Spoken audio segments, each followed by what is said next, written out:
Hey, Jude. So, if there's anything that people in ministry love, it's when we've planned out a whole talk, we've gotten it just right, perfected it, whatever, and God comes in and He's like, yeah, so we're going to throw that whole thing out. Because I was going to start this video out and tell you that I'm a great mom. And then I was going to pause and wait for the gasps and the side eyes and the pearl clutching, because obviously moms aren't supposed to think that, let alone say it out loud. And then I was going to tell you that I'm a great mom that can't cook my way out of a paper bag, that can't sew for the life of me, even though pretty much every pair of pants I've ever owned has needed to be hemmed. Can't Pinterest to save my life.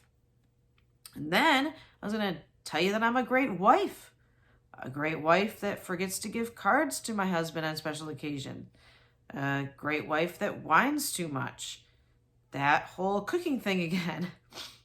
My whole point was going to be that it's really important that we accept our whole selves, not despite our flaws, but including them. God created us to have a variety of strengths and weaknesses, and it would be really lame and boring if there were just basically a bunch of perfect people walking around the earth all day long. So here's where my plan all went south. I started a consecration to Mary. What is a consecration? So it's basically just saying, hey, Jesus, so obviously this woman is pretty important to you, and she clearly follows you, what you say, what you do, what you want. She certainly knows you quite well. I'm going to do what she does because she is the best example of how a fully human person can follow you. And also she's my mom, so there's that too. So what do you do during a consecration? So during this one, the Mary's Mantle consecration, we say the rosary every day. We fast 1 day a week and read a daily page-long reflection on different things like boldness or faith or trust. And that's for 46 days. And during this time of prayer and reflection, we think a lot about things that we can and we should work on with ourselves. But you know what the biggest theme is, no matter what the day, no matter what the theme? Focusing on God, focusing on others, focusing on basically everyone but ourselves. So here I was at like day 20, and I was like, oh crap, I gotta throw everything out. As I have gone through this self-reflection, I've learned one thing. I'm a mess. Now, don't get me wrong, I have known that for a very long time, but as I grow closer in my relationship with God, as I grow closer in my faith, it becomes even clearer, because I'm darn lazy sometimes, again, whiny. Sometimes, when it's important that I speak up, I don't. And sometimes when I shouldn't speak up, I do way too much. But then the dilemma is, do I go one way and spend my whole day focusing on how awful I am and how all of the faults and everything that I've ever done wrong in my life? Is that what God wants from me? No. Do I create a whole video, focusing and centering around how great I am? Including those faults and times that I've screwed up? Is that what God wants from me either? To prove to everyone that they don't have to have a life that's centered around being a negative Nancy? No. So what is a Sue to do? I look to Mary for guidance. So I was looking at the Canticle of Mary, when she went and visited Elizabeth. And she says, he has looked upon his handmaid's lowliness. So she kind of has her own I'm a mess moment. But then she moves on to God, God, God. She says, he has done great things for me. Holy is his name. His mercy is from age to age. So what do we do? So let's pretend that the mess of our life, our struggles and our weaknesses, is a bag of garbage.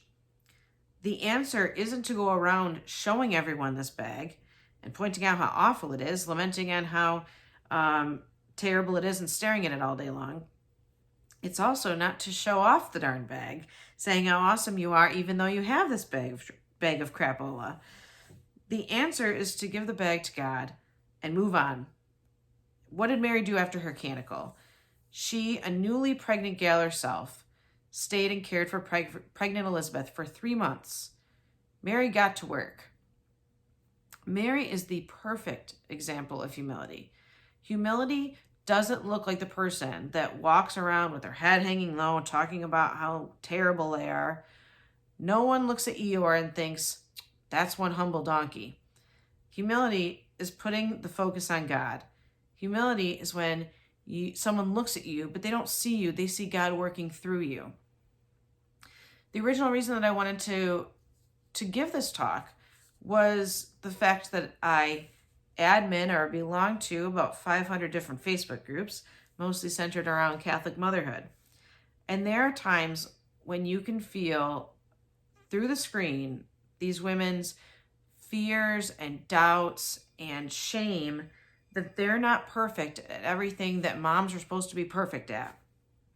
And my original point was that there is so much joy in accepting that I'm not going to be probably ever perfect at most of those expectations. When there's a meal train or something that involves cooking, I typically say, God hasn't called me to a life of cooking. And then I offered that to order them a pizza or something. Now, half of that is self-deprecating humor, but half of that is truth. God did not create me to be a good cook. That is a weakness. But as they say, in our weakness, he is strong. So typically every year I throw a mother-daughter tea party.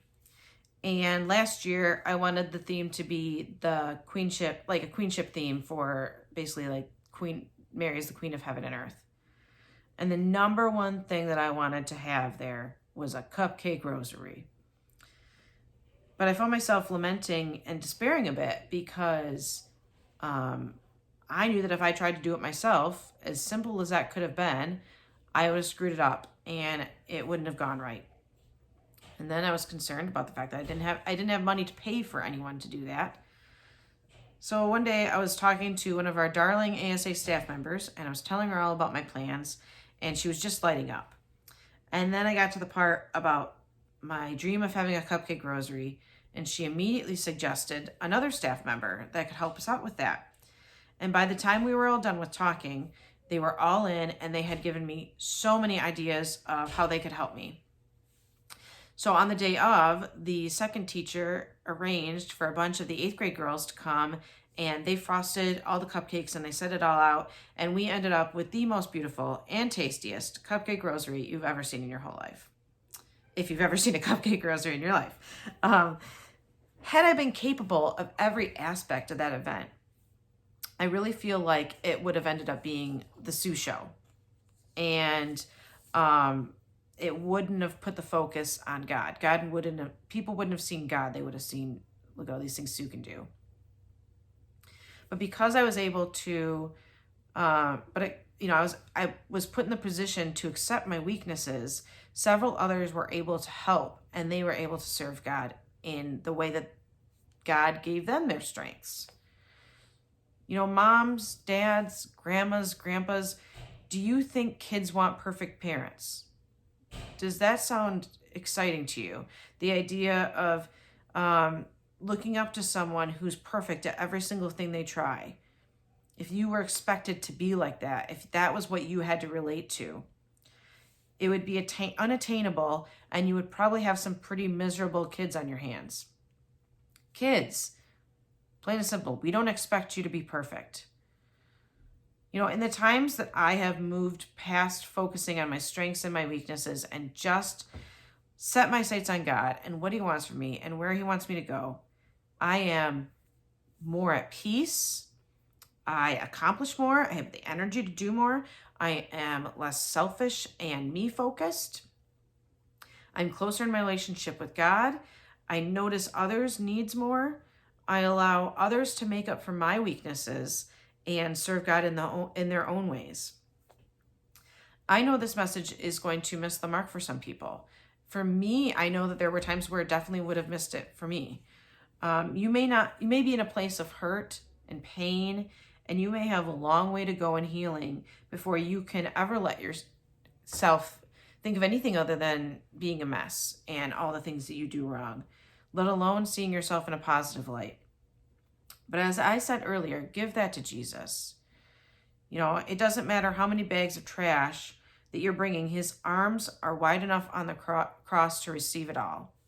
I encourage you to pray. I encourage you to go to therapy and work through the things that might be stopping that progress. Read about the saints that have messy pasts. St. Paul is a great example. And all of this goes for everyone aged 9 to 99.